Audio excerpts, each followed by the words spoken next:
చల్లపల్లి సంక్షేమ సేవా సంఘంలో ప్రధాన కార్యదర్శిగా పనిచేస్తున్నాను. గతంలో హక్కుల పోరాట సమితిలో జాయింట్ కోశాధికారిగా పనిచేశాను. అయితే ఇప్పుడు నేను మాట్లాడే మాటలు ఈరోజు ఎక్కడన్నా మీటింగ్ పెట్టి మన పేడ పొడుగు సంఘాల గురించి మాట్లాడాలంటే వినేవాళ్ళకి ఇసుగ్గా ఉంటుంది, చెప్పేవాళ్ళకి కూడా బాధగా ఉంటుంది. ఎందుకంటే ఈ పోరాటం ఇవాళది కాదు. ఇది 2002లో బేడా పొడుగు సంఘాలు బీసీలు పెట్టేశారని ప్రతి మండలానికి ప్రతి పంచాయతీకి పంపించినప్పుడు, పంచాయతీలకు మేము వెళ్ళినప్పుడు మీరు బేడా పొడుగు సంఘాలు బీసీలు పెట్టేసి ఇస్తారన్నప్పుడు అప్పుడు వననాశ్వరరావు గారు ఒక ఐడియా ఇచ్చాడు మాకు. బీసీలో పెట్టేస్తున్నారు అబ్బాయి, మీరు కోర్టుకు వేసుకోమని. మేము వినలా. ఎందుకంటే ఫస్ట్ నుంచి కూడా ఏటకి వెళ్తాం, తోటకి వెళ్తాం, తోటసిగాళ్ళని ఈరగాళ్ళని తెచ్చుకుంటాం, లేదు ఊళ్ళోకి 4 రూపాయలు తెచ్చుకుంటాం. ఆ రోజు గడుపుకుంటూ వరకే మాకు వచ్చు. మా పెద్దలు మాకు నేర్పిన పద్ధతి అది. ఇవాళ ఇప్పుడు మాట్లాడుతున్నారు, బాబు పేరేంటి, నీ పేరేంటి, మారేష్ గారు మాట్లాడుతున్నారు. ఆయన మాట్లాడే మాటలో చాలా బాధ ఉంది. ఎట్టగంటే ఆయన చదువుకున్నాడు. ఆయన చదువుకొని ఉద్యోగానికి వెళ్ళేప్పటికీ ఆటంకం వస్తుంది. దేనికని? Caste certificate. మనిషి జీవితానికి ఒక ఆవుస ఎలాంటిదో ఈ క్యాస్ట్ కూడా క్యాస్ట్ సర్టిఫికేట్ అంత అవసరం. ప్రతి కులంలో కూడా క్యాస్ట్ సర్టిఫికేట్ ఆన్లైన్లో తీసుకున్నారు, వెళ్ళిపోతున్నారు. మన బేడా పొడుగు సంఘాలు తీసుకుంటానికి అవకాశం లేదు. ఎట్లాగంటే 1950లో బేడా పొడుగు సంఘాలు కోస్తాంధ్రలో లేరని ఒక జీవో ఉంది. ఆ జీవోని ఆధారం చేసుకొని ప్రతి మండలంలో కూడా ఆ జీవో చూపిస్తున్నారు. 1976లో కానీ 96లో కానీ ఇంకా చాలా జీవోలు వచ్చినాయి. మరి ఇందిరాగాంధీ టైంలో ఉన్నప్పుడు బేడా పొడుగు సంఘాల్లో చాలా బాధపడుతున్నారు. ఆర్డీఓ నిజంగా బేడా పొడుగు సంఘాలు ఉన్నారా లేరని ఎంక్వైరీ చేసి ఆర్డీఓ సర్టిఫికేట్ ఇవ్వమంటే 1970 నుంచి 96 వరకు ఆర్డీఓ సర్టిఫికెట్లు ఇచ్చాడు. 96 నుంచి మన పోరాటం ఏంటి? పెద్దలు పోరాటం చేసిన పోరాటం ఏంటి? ఆర్డీఓ కాదండి, అన్ని కులాలకి ఎంఆర్ఓ గారు ఎట్ట ఇస్తున్నారో మా బేడా పొడుగు సంఘం కులాలకు కూడా ఎంఆర్ఓ గారు ఇవ్వాలని వైఎస్ రాజశేఖర రెడ్డి గారు 2004లో అన్ని కులాలకి, బేడా పొడుగు సంఘాల కులాలకి, అన్ని ఎస్సీ కులాలకి ఆన్లైన్లో ఇస్తున్నారు సర్టిఫికెట్లు.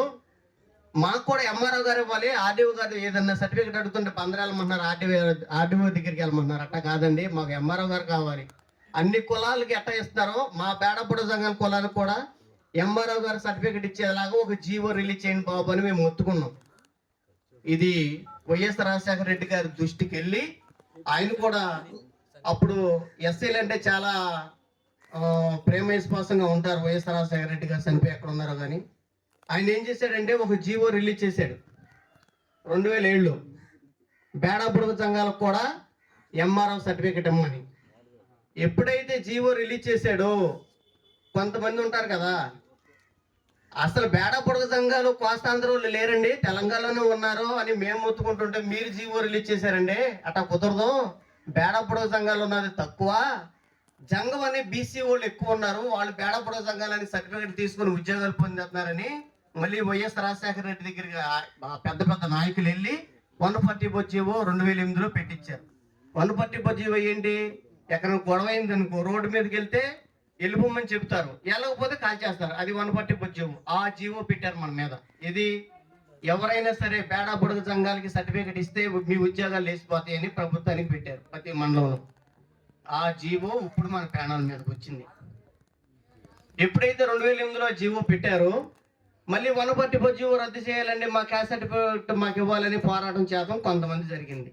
ఈ లోపల 2015లో బేడా పొడుగు సంఘాల హక్కుల పోరాట సమితి అని ఎల్మత్ మధు గారు ఒక నాయకత్వం నిర్వహించి ఆయన సంఘం పెట్టాడు. ఆయన సంఘం వెనకాల మేము తిరిగాము, చాలా పోరాటం చేసాము. ఏ మాటగా మాట చెప్పుకోవాలి. ఈరోజు 140 జీవో రద్దు చేయాలని ఆయన మధు గారు పోరాటం చేస్తే ఆ సంఘంలో మేము పనిచేసాము. మేము కూడా చాలా డబ్బులు ఖర్చు పెట్టుకొని మా చల్లపిల్ల కానీ పెడనే కానీ మొత్తం ఇక్కడ ఉన్న వాళ్ళందరూ ప్రతి ఒక్కరు కూడా మేము మధు గారికి మద్దతు ఇచ్చి పోరాటంలో నిలబడి మరి జంకన్న గ్రౌండ్స్లో మీటింగ్ పెట్టుకొని ఆ మీటింగ్లో పోలీసులతో దెబ్బలు తిని పోలీస్ స్టేషన్లో ఉండి ఎన్నో బాధలు పడితే కానీ 140 జీవో మీద కమిషన్ వేస్తాం జరిగింది. ఆ కమిషన్ వేస్తానికి ఎన్నో తిప్పలు పడితే కానీ కమిషన్ వేశారు. కమిషన్ వేసిన తర్వాత ఈ లోపల ప్రభుత్వం మారిపోయింది. మళ్ళీ ప్రభుత్వం మారి కొత్త ప్రభుత్వం వచ్చింది. ఏమన్నా కమిషన్ వేసారంటే ఆ కమిషన్ పనిచేయదంటే మళ్ళీ ఇంకో కమిషన్, మళ్ళీ ఆ కమిషన్ అంతా నిర్ధారణ అయ్యి మళ్ళీ ఈ ఫైల్ తీసుకెళ్ళి ఢిల్లీ పంపించాలనుకుంటే మళ్ళీ ఇంకో సంవత్సరాలు. ఈ ఢిల్లీ పంపించేపటికి మళ్ళీ ప్రభుత్వం మారిపోయింది. ఇప్పుడు ఢిల్లీ నుంచి తిరిగి వచ్చింది.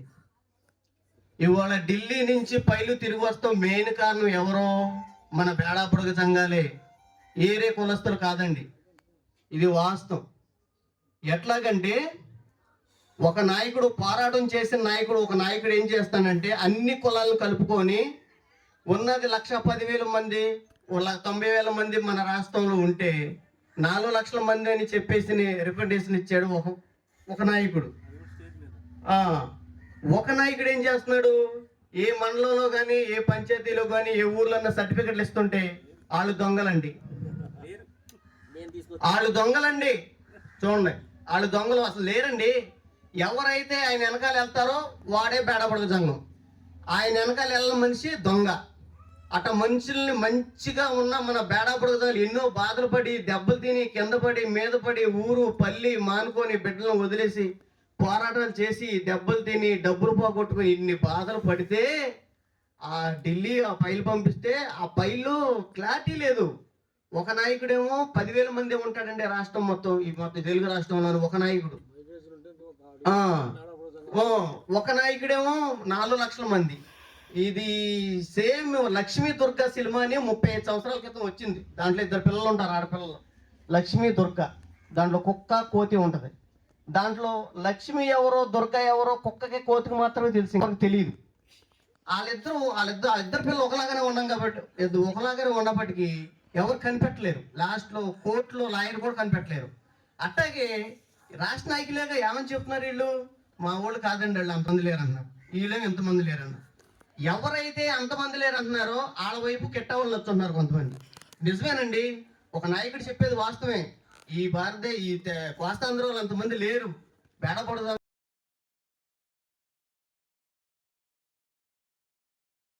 వీళ్ళిద్దరి వల్లే మన ఫైల్ తిరిగి వచ్చింది. ఇట్లా జరుగుతూ వల్ల మనకు నష్టమే. మనం ఎన్ని మీటింగ్లు పెట్టుకున్నా, ఎన్ని డబ్బులు ఖర్చు పెట్టుకున్నా, ఇప్పుడు గంజా శ్రీనివాసరావు గారు ఇందాక అన్నారు చూడ అయిపోతాను. ఎందుకంటే నేను ప్రధాన కార్యదర్శిగా ఉన్నాను, కాకపోతే కొన్ని పరిస్థితుల్లో నేను వెళ్ళకపోయాను. మరి గంజా శ్రీనివాసరావు అల్లుడు గారు అవుతారు నాకు. ఆయన కానీ అన్న సంకులు సతీష్ అన్న కానీ పాపం మనం అమరావతి దాంట్లో చంద్రబాబు నాయుడు గారి దగ్గరికి వెళ్తాం కానీ లోకేష్ గారి దగ్గరికి వెళ్తాం కానీ కొన్ని వెళ్ళి మాట్లాడుతున్నారు, కష్టపడుతున్నారు. కాదని నేను అంటలా, ఇంకా కష్టపడదాం, చేద్దాం, ఎవరు ప్రయత్నం అని చేస్తారు. కాకపోతే ఒకప్పుడు సీతమ్మ తల్లికి ఎన్ని కష్టాలు వచ్చినాయో ఇవాళ మన కులానికి అన్ని కష్టాలు వచ్చినాయి. ఎరస్తు కలిగిపోయింది. ఇప్పుడు రాముల బాబు కానీ ఎవరినన్నా మీటింగ్ వెళ్దామంటే ఏం వెళ్తాం, ఏం జరుగుతుంది, ఏం వస్తుందండి. ఎందుకంటే ఒకప్పుడు ఉత్సాహంగా వెళ్ళాం, చేసాం, పోరాటం చేసాం. ఇప్పుడు చేతకు కూడా సహకారం చేస్తానికి వాళ్ళ మనసులో ఒప్పుదు. ఎరస్తు కలిగిపోయింది. ఏ మనిషిగా ఎరస్తు కలగకూడదు. కాకపోతే ఒకటి, మన కులం మీద మనకి ఎరస్తు కలిగితే మన బిడ్డల భవిష్యత్తు దెబ్బతింటది.